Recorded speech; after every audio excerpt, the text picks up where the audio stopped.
Geocachomaniacs.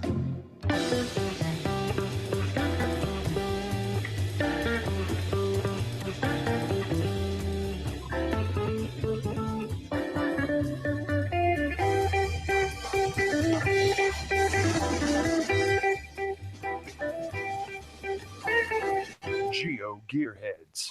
Welcome to episode 275 of the GeoGearHeads, the weekly show about geocaching and other geolocation games as well, because you know what? We're just kind of nerds that way.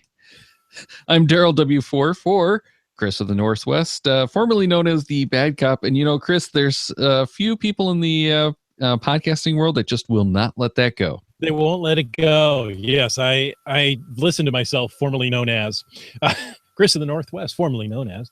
I seem like Prince at times, but I hope not, because I actually chose, regular letters to spell out my name rather than symbols, which nobody understands. Yeah, definitely. And you don't want to end up with the same fate as the unfortunate artist formerly known as Prince. That's right. And I'm not a big fan of known as Prince. No, So, neither am I. I think and I can't sing, so the comparisons have to stop there. But be that as it may, Daryl, who's never changed his name, it's always good to be here with you weekly, and that's with 2 E's and not an A. Definitely a good thing to point out, though. I don't think we want to get into a contest where we test strength. Tonight we're going to be talking for the about feats of strength. mental agility. Yeah, I'd probably there we still go. fail at that one, especially Yeah. tonight. Tonight we're going to be talking about pocket queries again. It's been over 2 years since we've talked about this, because the last time was on episode 149. Wow, this is that now is a while ago. 275. Yeah. There's 52 episodes a year, so you can do the math and pretty quickly find out. It's like No. 2.5 years ago. You think I can do the math? That's cute. So is this a show where we empty out our pockets and people get to ask questions about what they see? No. It's not the queries of our pockets. This is the pocket queries, which is that old, but still very important premium member only feature at geocaching.com. And way back in the day, this was like the whole reason people signed up for the premium membership was to get the pocket queries.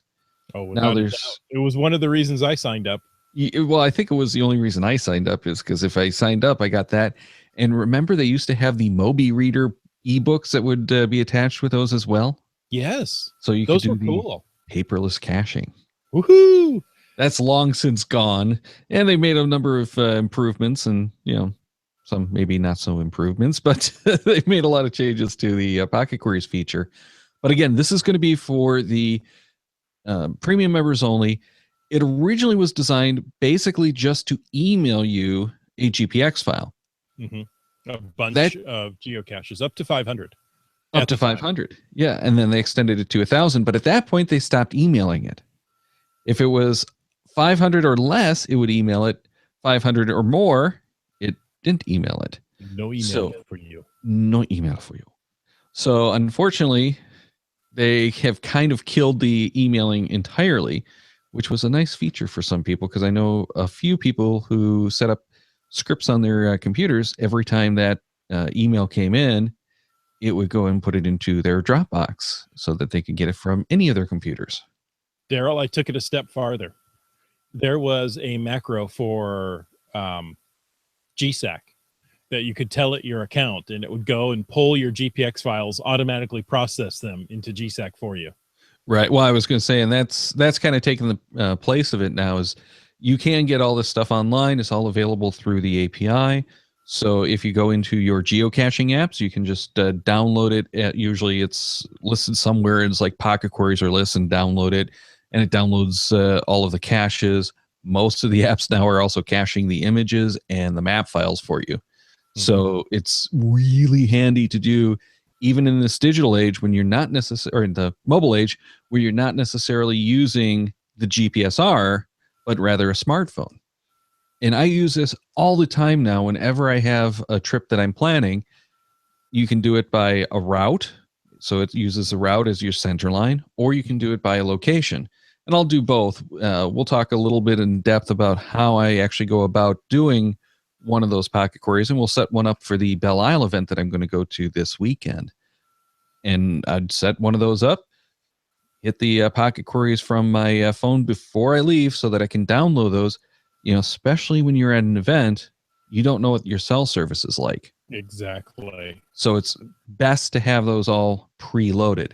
Mhm. Now, for the example that I'm going to use today, this doesn't really apply because they give you the list of caches at the event of the ones that are published for the event. Well, it's often that the events themselves will use a pocket query to create that GPX file to hand out. Yeah. That is if the caches are published. Right. If they're not published, they can't do that. That's true. And the trouble is, if you don't have the caches published, the geocaching app, the official, formerly known as intro app, the geocaching app, does not do unpublished caches.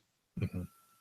So this is a problem for people attending events like the Belle Isle event this weekend. Let's be a little more specific there, Daryl. No app that uses the live API can grab unpublished caches. Correct. That's not an option. Correct. But most of the other apps will handle the unpublished caches if you load them a GPX file. Right. And in most cases, you actually have to zip that file and then load it in. Mm-hmm. But yes, you can load in the caches. Good caveat to mention, though, you can't actually log those until they're published. Now, I think any of the major geocaching apps now, you can put in a field note or drafts is what the geocaching app is currently calling it, to be able to say, yes, I found it, here's all the information, and then post that when the cache goes live. Yeah, not all of them will actually use the draft/field notes feature. Like Cachely, for instance, I think has to keep it on the device. I think if you try to upload it as the field note, because it does have an option for field note in the new version. But if you try to upload it as a field note, I think from last year's testing, it would error out. It is device specific, because I remember my cache count was off for some reason, and there was a field note or whatever they call it in Cachely that I had not yet submitted. And that was on the old device. So I had to go fire up my old phone to get that, to submit it. Yeah. So there's a lot of issues when you're dealing with the unpublished caches and those GPX files, but that's not the pocket query, because really the pocket query is all about searching on geocaching.com. And I think we've mentioned this a few times before, but it certainly bears mentioning in this show. There's many times when I'll build a pocket query and never have it actually build the GPX file. I just use it as the search engine. Mm-hmm. I do that all the time. But in order for it to actually show up on the apps, you have to queue it up to build that GPX file, because that's when it builds the index of caches, which is what the apps are grabbing through the API. Is everyone confused now? No, I just went to go look at my pocket queries, and apparently I'm no longer premium. Oh, yes. I don't know when that happened. I think you should get an email. I don't think I did. Let me reload the page. Oh, okay. No? Interesting. I don't know if I got an email. Anyway, I'm going to have to rely on memory now. This is embarrassing. Oh, that is so sad. But let's go take a look at setting up a pocket query. To do this, you go to the pocket queries. It's actually called Build Pocket Queries from your account page when you're at geocaching.com. You can't do the creation of the pocket queries from within the apps. You have to do it from the web, which is something I'd like to fix, but these are the limitations we deal with. So when you go to that page, you have the list of all of your caches. We should also give you a little tip here that at the very bottom of the list is your finds pocket query. Yes. So if you click on that, it will send you a GPX of all of your finds. Actually, it queues it up and you have to download it. but it sends you the list of all of your finds in the GPX file. It can get pretty large depending on how many you have, because it does do all of them. But there's two tabs there. There's the active Pocket Query, which is that list I was just mentioning. Then you also have that Pocket Queries ready for download. So any of your Pocket Queries that you've created in the last 7 days are going to show up there for download. So that's where you actually go and grab that My Finds Pocket Query is from that list, not from the active Pocket Queries list. But let's go ahead and create the new Pocket Query, which is the big button up here that says Create New Pocket Query. And of course, for the demo here, it doesn't seem to be working anymore. I can't help you. It's not working for me. No, I didn't get an email. Not at all. Oh, so I boy. wonder if it just happened. Huh.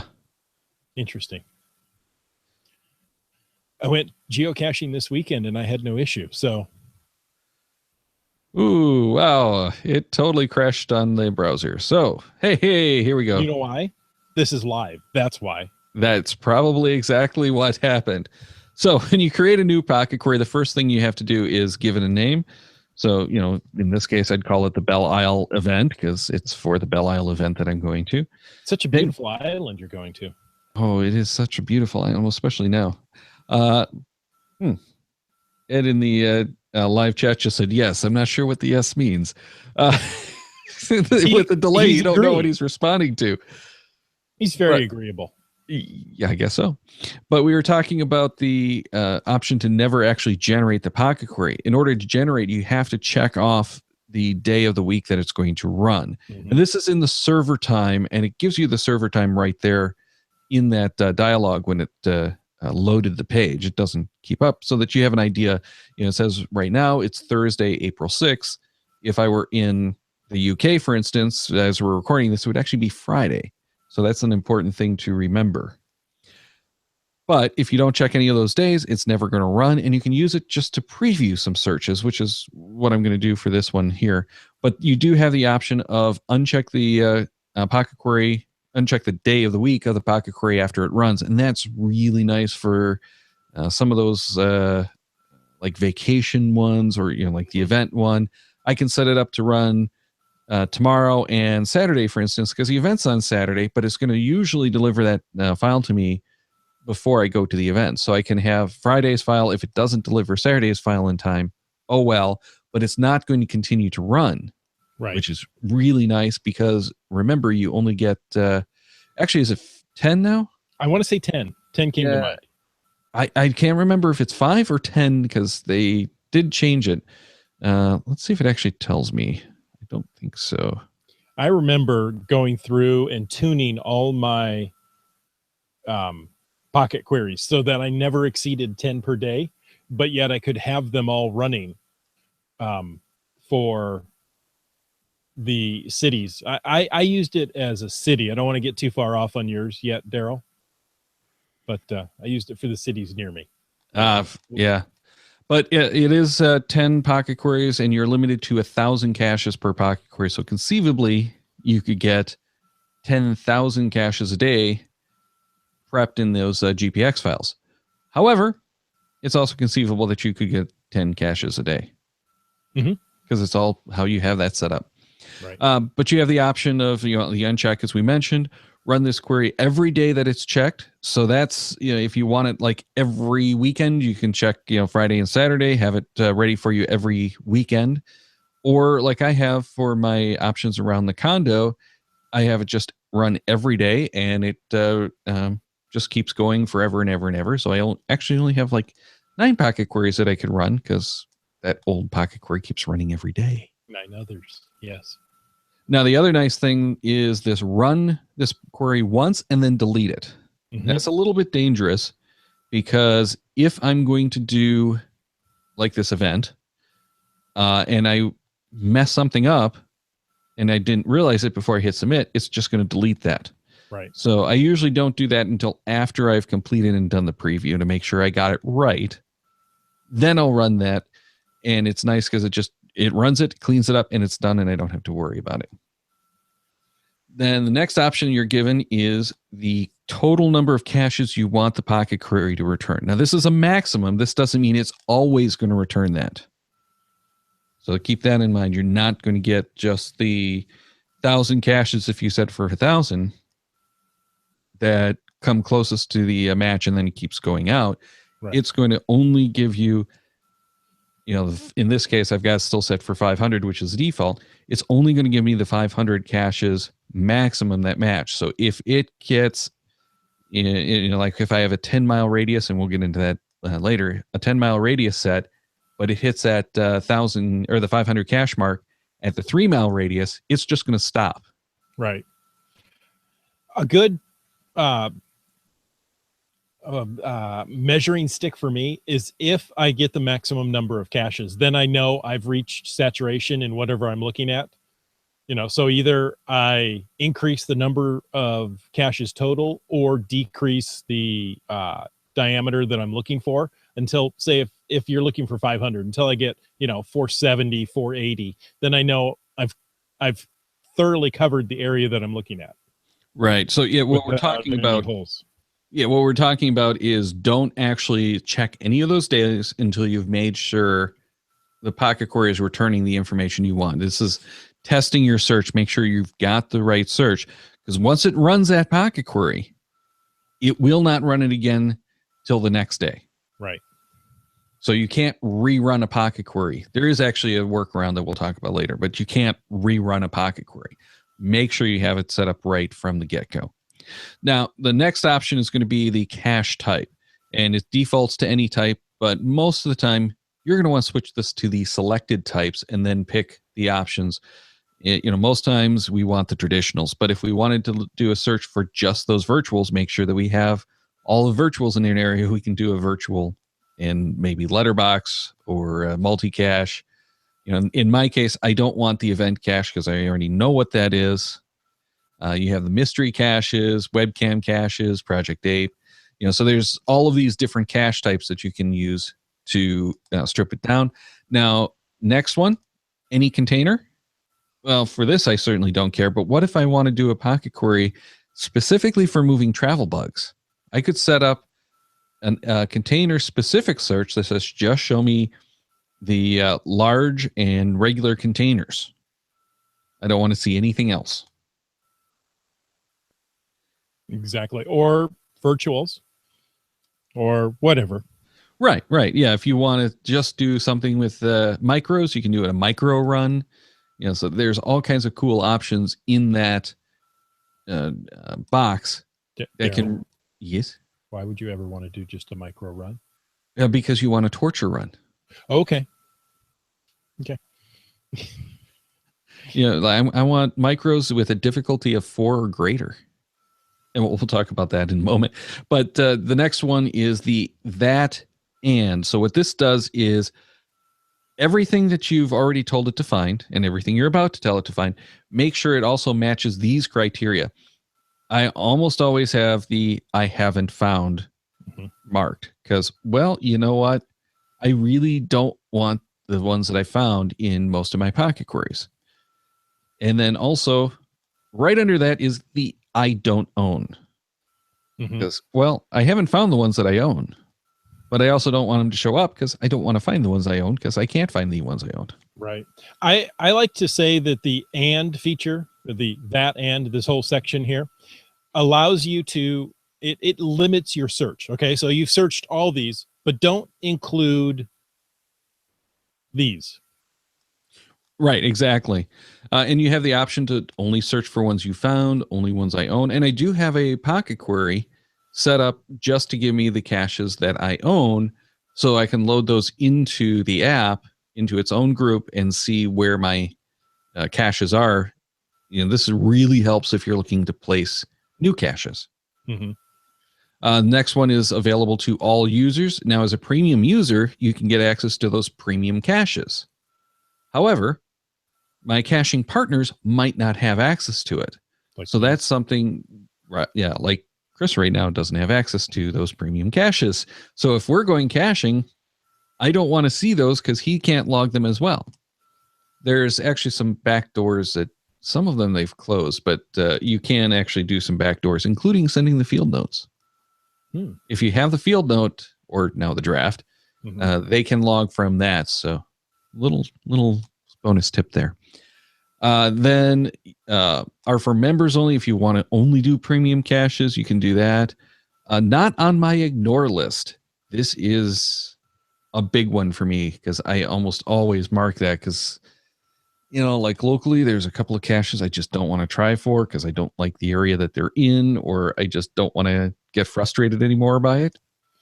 Yeah, I use my story for the ignore list, Daryl, is the closest unfound cache to me at one point was a scuba cache. Oh, yeah. So it was like, oh, that's so annoying. Put that on my ignore list because I don't qualify to get it. Yeah, exactly. And it just, it sat there and taunted me. Yeah. Or if you have that challenge cache near you that you can't ever possibly get. That you don't qualify for, yeah. Right. And then you also have similarly the ones that are on your watch list. If you're looking for like a power caching type of day, you probably want to hit this found in the last 7 days option. That's always a handy one. However, if you're looking for first to finds, there's an option for have not been found. And I actually have a pocket query set up for show me anything that hasn't been found in 50 miles of my home. Really? So that at any given time, I can go in, preview that search, and it tells me which caches in 50 miles haven't been found yet. And now you know where to drive on a Saturday. Exactly, except I haven't done that in years. I still have it set up, but I haven't done that in years. So then there's the have travel bug. So if you're looking to move travelers, there's a good way to tell because it has the travel bugs in them. Or if you're looking to grab travelers, updated in the last 7 days. And that can be a better one than the found in the last 7 days. So, something you might want to consider. But I would usually, for a power run, hit that found in the last 7 days.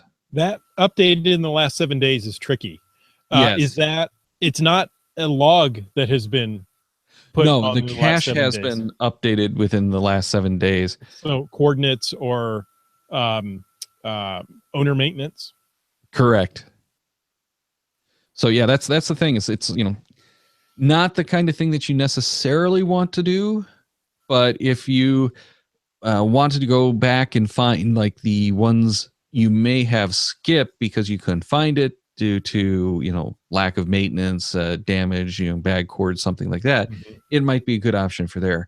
But otherwise, it's one that I don't think I've ever actually used. I don't think I have either.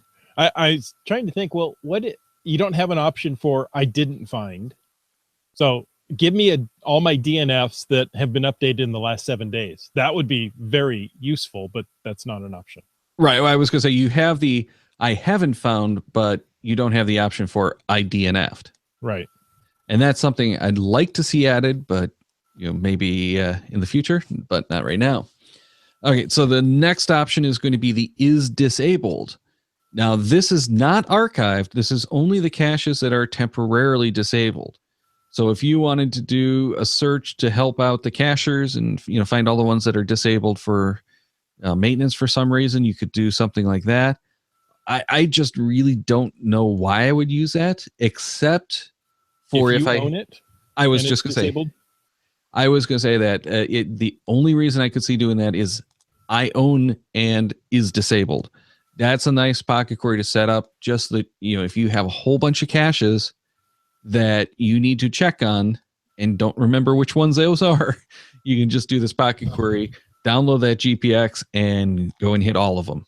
Mm-hmm. And then the is enabled. Now, I always check this one when I'm going out because I don't want to try for the caches that are disabled. Right. I'm probably not going to find a cache that's marked disabled because it's disabled for a reason. It could be that it's seasonal and I can't get into that area at that time for legal or inaccessibility reasons, or it could be that the cache is missing and they have to replace it. Now, the next bit is the difficulty and terrain rating. So you have 3 options: a greater than or equal to, or less than or equal to. And this is for Both options are the same thing. Difficulty and terrain, they both have that same thing. And then you can pick the numbers 1, 1.5, all the way through 5. So if you wanted to say, hey, show me only the difficulties that are less than or equal to 3, you're going to find caches that hopefully are good for newer caches and aren't going to take as long. And you know what? I don't have my hiking boots with me this weekend, so which I have to because it's wet and muddy. But I'll say less than or equal to 2.5, so I know that it's not going to be a longer, nastier hike for maybe those of us in the party who have some mobility issues. Or you're visiting grandma's house, and you know what? I can't really go out and get muddy while I'm visiting, so I would like to find easy caches nearby. Exactly. And this is one of those, the caches along a route, which we'll talk about later, if we have time, because we're already at 25 minutes. But you can set these up for show me only those quick, easy caches by setting it for like difficulty 2.5 or less, terrain 2 or less, and you'll come up with just the caches that hopefully are going to be quick in and outs. Exactly. Now, this is going to be really important for me on Belle Isle, because the Belle Isle, the island, is in the middle of the Detroit River with equal distance, basically, from Canada and the U.S. So I can take this pocket query, hit the countries. You can also do states as well, but hit the countries and set it to only find caches in the United States. Maybe I can't, actually. You know what? You might have to do state for the U.S. because it's not showing up as United States or U.S. No. Okay. So in this case, I have to do the states Michigan, which is more than adequate. But that way, I'm not going to get the Canadian caches because I don't have access to Canada from Belle Isle. I have to go, several miles down the road, swim across, and deal with customs, which right there, getting back into the U.S. will take 2 hours. Don't have that much time. So you can limit it to Michigan and make sure that you're not going to get anything that you don't want. Probably the most important part of the pocket query, though, is this from origin section. Now, because I have within Michigan set, you can now just get caches in Michigan.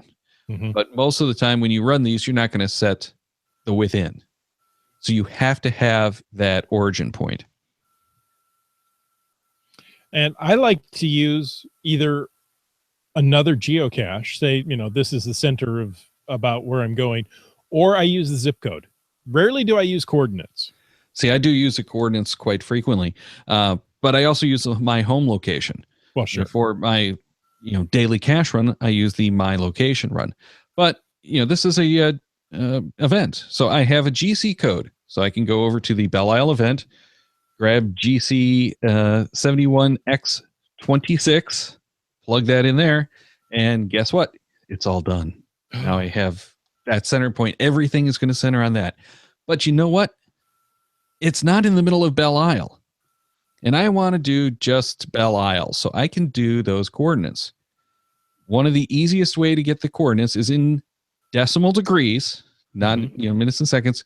Go to Google Maps, do the search for whatever you're looking for, and right in the URL, it's going to give you the @ and the coordinates, but you can also zoom in and pan around. So I'm going to say I want it like right at the bridge, okay? If you go into that URL, you're looking for the LL and the number. Actually, you know what? It's going to make a liar out of me right now. No, it's towards the beginning, isn't it? No, that's the @ Oh, that's the @ which is the center of the search. Ooh, I wonder if they actually changed it. This is one of those rare instances where Canada is south of the United States. Yes, which confuses everyone. Oh, wait, no. What's that at the end? No, that's just the actually, I'm not sure what that is. D negative. It's part of it. 42 and -82. Is that your area? Yeah, it's a right area. Yeah, I don't know why that did that. Okay, we'll try that. Why not? All right. So you take that, the 42 in my case, that whole string of numbers, and you can paste that into the north coordinates, and then you can't use the negative because that's going to be the west. And we want to use the least. Yeah. I mean, sorry. Now, when you're looking at those numbers from Google Maps, negative is going to be either south or west. The positive numbers would be north or east. So that's how you can do the conversions real quick. You're right. All right, so I have it set for the coordinates. Then within, well, this is an event. I don't want to go, more than 10 miles out or 15 miles out. So I'm going to set it for, that range, or you can do it in kilometers as well for those of us who aren't American. And we'll do placed anytime, but it does give us the option of just in the last week, the last month, the last year, or within a date range. This is really nice if you're trying to get some of those older caches, or, in this case, maybe I'm not going to go out to find these caches till like the week after it was placed. So I could say, just show me the caches that were placed within the last week. Or you're trying to complete a challenge that needs caches within a certain date placed. Right.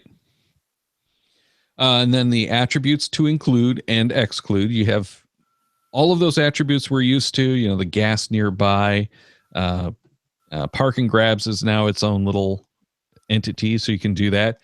Or, if you don't want park and grabs, you can say, show me the ones that don't have the park and grab icon on it. Now, this bottom one is cool. You have the different email addresses that are authorized, and you can go and authorize additional email addresses and set that up to send to like a friend or to a scripting address. And you have the option of format of GPX or LOC. Never use the LOC. Always leave it at GPX. Mm-hmm.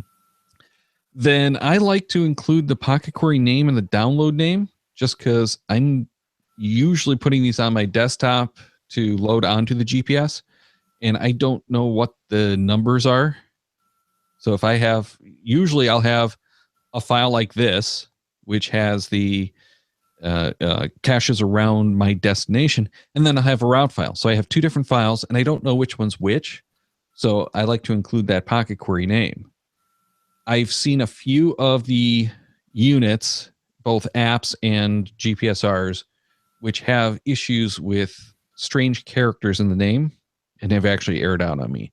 So just a tip, you might have to rename the file if you're doing this before you download.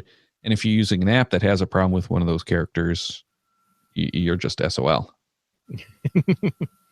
But usually if it's loading it from the API, it doesn't matter because it's just pulling that number. It's not actually using the Pocket Query.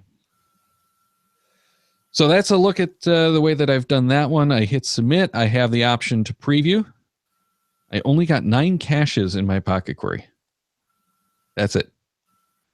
But right when you hit the submit, it comes up with the option at the top for preview your search here. Yes. What I Always prefer preview. to do, what I prefer to do though, is go back to my Pocket Query list after I've done that, and you scroll down in your list, find the one that you've just created, and you have a bunch of options there. You have in the third column over the option to preview your Pocket Query, which is that search that it gives you on the page, or preview in geocaching.com maps. This is the one that I like because it actually goes in and shows me the caches in my Pocket Query on the map. So I know that I've done this in this case. Island. Well, yeah, my Pocket Query that I have set up now doesn't hit any of the caches on the island. And I'm not sure that I have any caches on the island I haven't found until this event. So that is a problem. So now I can go back in, edit that. Here, we'll do this real quick just so that people can see. I'm going to turn off all of those options. Sorry for the audio listeners, because this is probably really boring. Wet Coaster says he doesn't check off the download. I import them directly into GSAC when they're ready. Well, yeah, there is no download option per se. There's only those days. Mm-hmm. Okay, so now we go back to the Pocket Query listing after I've changed that, and we'll preview the search, and voila. We have caches on Belle Isle and a bunch of others. Oh, wow, I have a lot of caches on Belle Isle I haven't found. Look at that. I should probably go and do that. Now, one of the handy things is going back to that Pocket Queries list, you can actually check off a day in the columns over here. So you can tell it, okay, I want to run this on Friday. Hit that button. Now, the problem with doing it this way is it does reload that list every time. So it goes right back to the top of the list. Doesn't let you keep it. So it's a little bit annoying from that perspective. Also in this list, we mentioned you can't rerun a Pocket Query, but you can copy a Pocket Query. So the fifth column over has the copy, which is like two little white boxes inside a darker box. That will create a new copy of that Pocket Query, which is handy if, oops, I ran this and I didn't mean to. Or if you say, I have this Pocket Query and I want to run exactly the same thing for a different area, you can click it, run the same Pocket Query with a new location, give it a new name, and you're done. And you also have the checkboxes at the far left to go down and delete the selected ones. Yay, now I don't have that Pocket Query.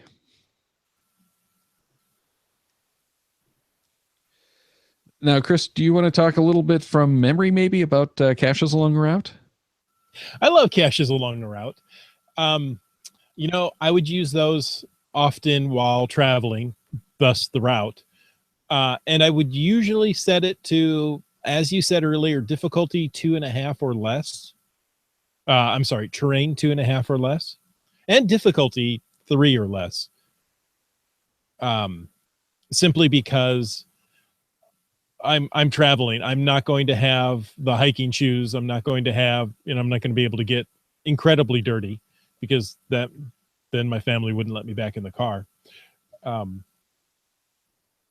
But to do that, you can set a start point, you can set an end point, and you can set the distance off of your route that you want to go find caches. Now, that doesn't always work so well, because as you're traveling along a highway, there are many side roads that come right up to the freeway that you don't have access to from the freeway, and the caches may be there. So even though you say, find it within a 1/4 mile, you're going to get a lot of caches that is either going to require backtracking, or, you slow down to stop and you go, well, I can't even get to it from here. So I like to go through and kind of cherry pick those out, to be honest with you. I look at the ones at the exits, but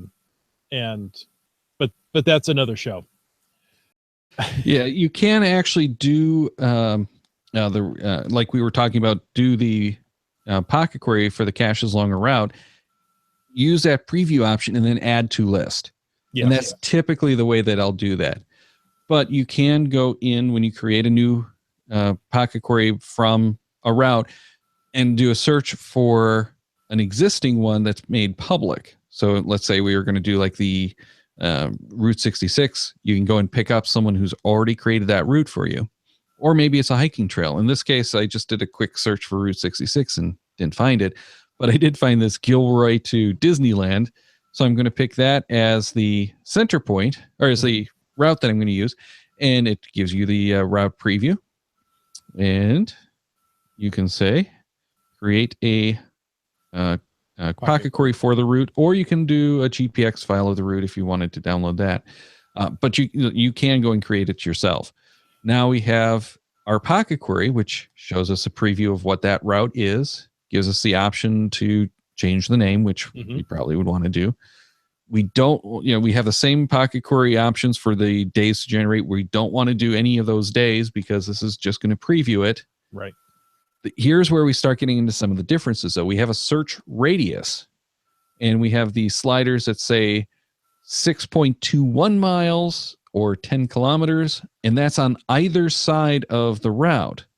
So if you're doing a freeway trip, usually I set that to less than about 3/4 of a mile, less than a mile, because I want to get those rest area caches, and the rest area caches almost never are a mile off route. However, yeah, I rarely go over a 1/4 mile on those. I've had to do more than a 1/4 mile because the routes aren't perfectly smooth. That's like true. The road is. And I've had some of them where the road is half a mile off the route. So I do, you'll have to play with it a little bit in some cases to make sure. But then it also has the slider, which I find funny. We have a slider for caches on either side of the route. Instead of the caches maximum with a number that you type in, they gave us a slider for the route files. Don't know why. I don't either. Yeah, whatever. I spent a lot of time with caches along a route for my town. Since we're bounded by water, the shape of our city is funny, and doing a typical pocket query with a circular radius, the all radiuses are circular, but you get the idea, circular selection area, didn't fit because I would get caches in, cities on the other side of the bridge, which required a toll. I didn't want that. So I drew a route in my town and then, expanded the, either side of this till I covered my area properly. Yeah. And that worked out really well. Yeah. And I've gone and created some like spiral kind of route files just so they can get certain areas, not from within the map on geocaching.com. Usually I've used like Google Earth to do that. Mm-hmm. But if I know that I'm going to be stopping in a city in between, I've gone and maybe taken and put in the waypoints in that city to kind of, fill in that route. But you are limited on a route to 500 miles. So that's an issue. And I think it has to be under 5,000 points or something like that. You'd have to, you have to do it. But that's part of getting into that smoothing and why it's so rough. Mm-hmm. The more points, it's drawing a straight line between points for the route. So the fewer the points, the less smooth it is, the longer the route file could be that gets handled by this caches along a route pocket query. And of course, we have the same any type of caches placed in small containers, large containers, that kind of thing. Basically the same filter options that we talked about before. The I haven't found it, I have found it, I don't own it, the enabled, disabled. We have our terrain and difficulties, the time placed, all of those attributes. But you don't have the center point because, well, it's a route file. You also don't have the limit to certain countries or states because, well, it's a route file. You already have your limit to certain places. Yeah. And you'll find that longer trips, you're going to need to create multiple caches along a route files in order to cover that distance. Yeah. And I've done a few of those, like the Route 66 public files that I found, the public road files.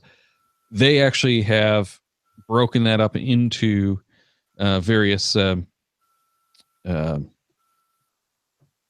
chunks so that you have that ready to go. Now, I did do the pocket query here, so I'm going to go back to my list, hit that map preview, and as soon as it finishes loading, there we go. Now we have that list of all of the caches along a route with the route file. This is one of those nice things about doing the preview here. I think I just found all of those on my recent trip. Mm-hmm. Oh, hey, there you go. But now you can go in and actually look at where these caches are, see if they're like in the rest area.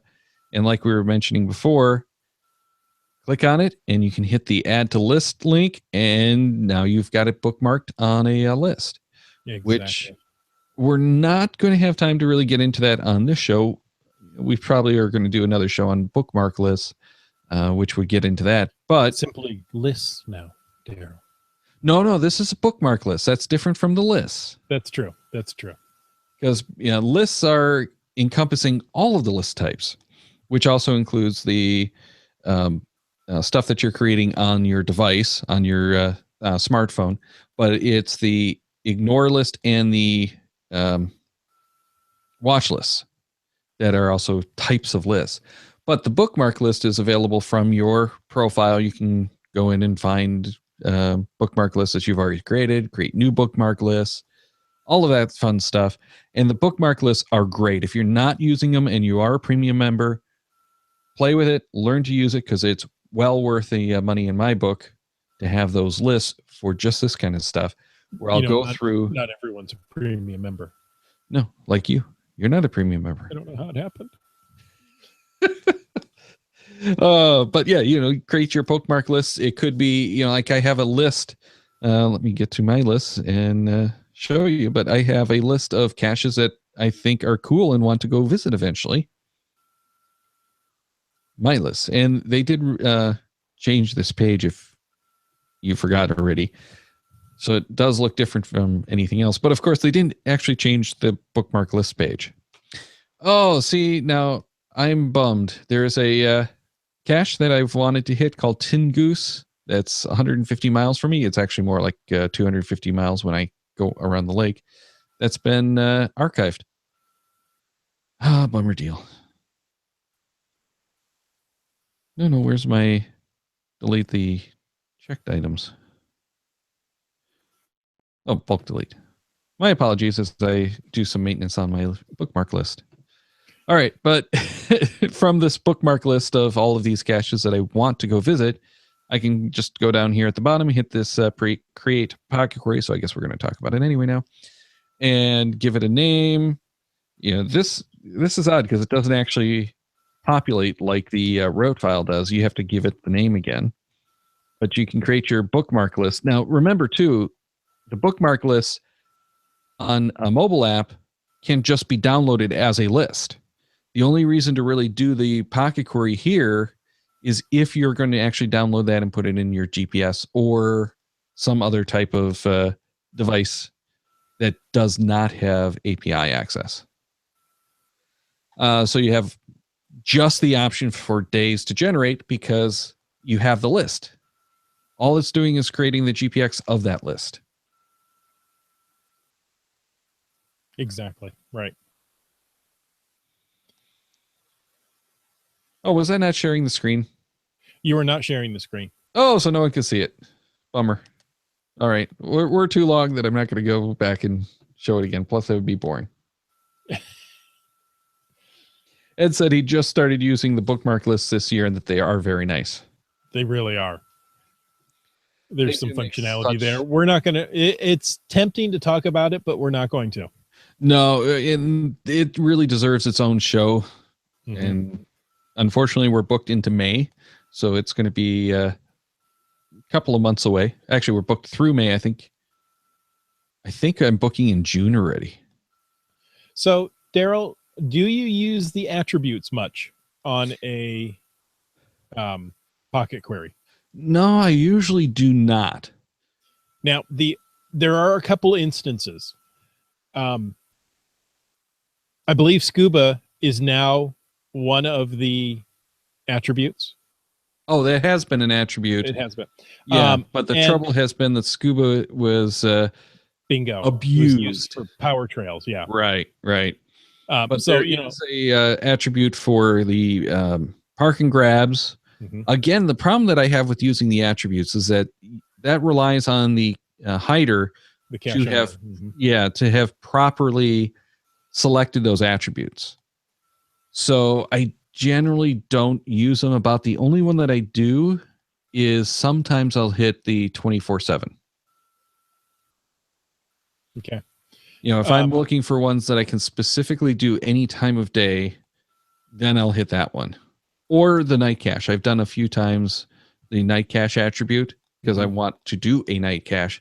And I actually have a pocket query set for anything around the condo that is a night cache so that I can go do a night cache anytime I want, except I need more night caches. That's right. Wet Coaster says some older challenge geocaches require a bookmark list. But yeah, Wet Coaster, we're not talking about bookmark lists. You're trying to tempt us to get to start on that, and we're not going to fall for it this time. not this time, but maybe we'll rope him into joining us on that bookmark list show so that, There you go. he can rope himself into talking about it. So that's creating pocket queries and creating caches along a route, which are, two flavors of the same ice cream. Yeah, and pocket queries. Yeah, pocket queries really are about the saved search kind of features, but it's the only way to get that GPX file out of geocaching.com. So you'll want to use it for those saved searches, and if you want a GPX file that you can load into your Garmin or Magellan or whatever other device that you have that or supports iPod, GPXs. Yeah. Tablet. But again, if you're on a smart device, you don't necessarily need the GPX file. You can download those pocket queries without the GPX file, but you can also have the GPX file that gets downloaded into most, not all, but most of the apps. Again, the GeoCachinger app does not support the GPX files. Exactly. And having that backup GPX file for your, event, for your hike is invaluable. There's times, even in a city, you get to a certain corner and voila, no cell signal at that particular spot. So it happens. Yeah. So that's pocket queries in not quite so much of a nutshell, since it's 50 minutes of talking about pocket queries. It's more of a pocket queries is like a donut. Yeah, but I really feel like we could have gotten more in depth, but we've covered the three basic options, which is the pocket queries as the save search, the pocket queries from a cache along a route, which is essentially a save search as well. And that I would have liked to have gotten more into the bookmarking of the caches so that you can then create the bookmark list pocket query to download into the GPS. And, I'll take those and turn them into the POI files and load them into the Nuvi so that I have those on the Nuvi and can navigate to them. Yeah. It was after listening to one of these, I was on GeoGearHeads shows. One of the guests took all the old caches in his state and loaded them into a Nuvi as POI files. So no matter where he was, he could, say, oh, you know what? There's a cache over here. So I started creating all those pocket queries of caches, between this date, placed between this date, placed between these dates, until I hit that magic, 1000 number. And so I can take all those, run them, stick them into a POI, point of interest, on a Nuvi, and put that in my car. Yeah, that's a nice, cool option. So that's all we're going to talk about with the pocket queries. Hope that we answered any of your questions, but I'm sure we'll have you guys emailing us some new questions, and by all means do. Mm-hmm. Please. And we mentioned that we've got a bunch of shows booked into the next couple of months. Well, next week we're going to be talking about road caching with Tentman Tent, providing we can actually get his connection and audio to work right. Then the following week is going to be story and geolocation. I'm actually really looking forward to this one. Then on the 27th, we're going to be talking with Old Fogey about his caches. And this is a gentleman who is recommended by Lullaby for You as having some really awesome hides. And I'm, again, really looking forward to that one. Then I know a lot of people are going to be looking forward to May 4th, not just because it's May the 4th be with you, Star Wars Day, but also because it's project-gc.com once again. And we want to catch up and find out what's going on. Exactly. It's nice to have old fogies on the show and not refer to me. This time. But until that old fogey show, make sure you check the Cacheamaniacs website at cacheamaniacs.com for more on the GeoGearHeads, including show notes from this and all of our episodes. We love hearing from our listeners, so leave us feedback by emailing geogearheads@cachemaniacs.com or through social media. Your support helps keep the Cachemaniac shows coming. Please consider becoming a patron through the link on our website to support the Cachemaniac shows. GeoGearHeads is produced by Chris Umfenauer and Daryl Wattenberg. This show's copyright 2017 by Daryl Wattenberg. All rights reserved.